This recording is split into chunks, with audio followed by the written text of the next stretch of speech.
My father-in-law used to live in rural Australia, about a half hour away from the closest town in a little valley with three other houses. Though winter, though, his was the only house occupied. My daughter and I would visit quite often and stay weekends or look after the place and the dogs if he had to go away. Aside from the usual snakes and giant lizards, the dogs wouldn't bark unless someone was on the property. I woke up alone one night, dead of winter, and all four of the dogs were all going mad and circling the house. I figured it was just a rule on the property and go out and watch the chase. I walk out into the deck and that looks down onto the enclosed yard just in time to see the dogs run around the corner of the house at the fence line. No big deal. I lean on the railing and wait for them to come around again. I'll point out that the fence is made of thick log posts with one log across the top and empty space covered with a chicken wire.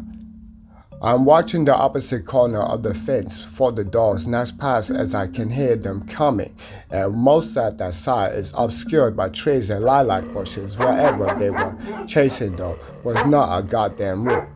This thing looked like a person on all fours, but just a little bit strong.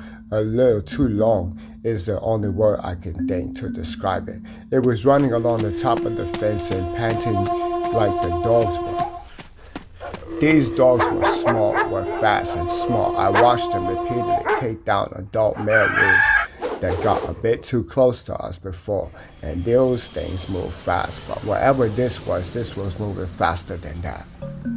I don't know what, but as terrified as I was, I couldn't move away or stop watching it. They made another pass in front of me before the thing jumped off the fencing onto the opposite side of the dogs and to the open paddock and just squatted there looking. First at the dogs, then it tilted its head up to where I was standing. It was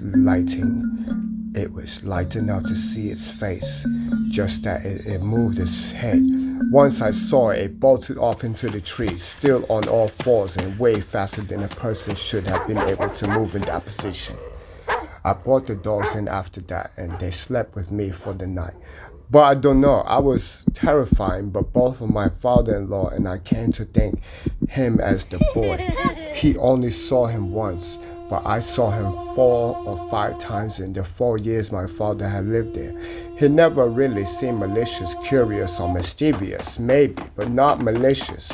I get the feeling that he was just playing with the dogs in that night. It was just a game to see if he could come stay ahead of them and not slip off of the fence.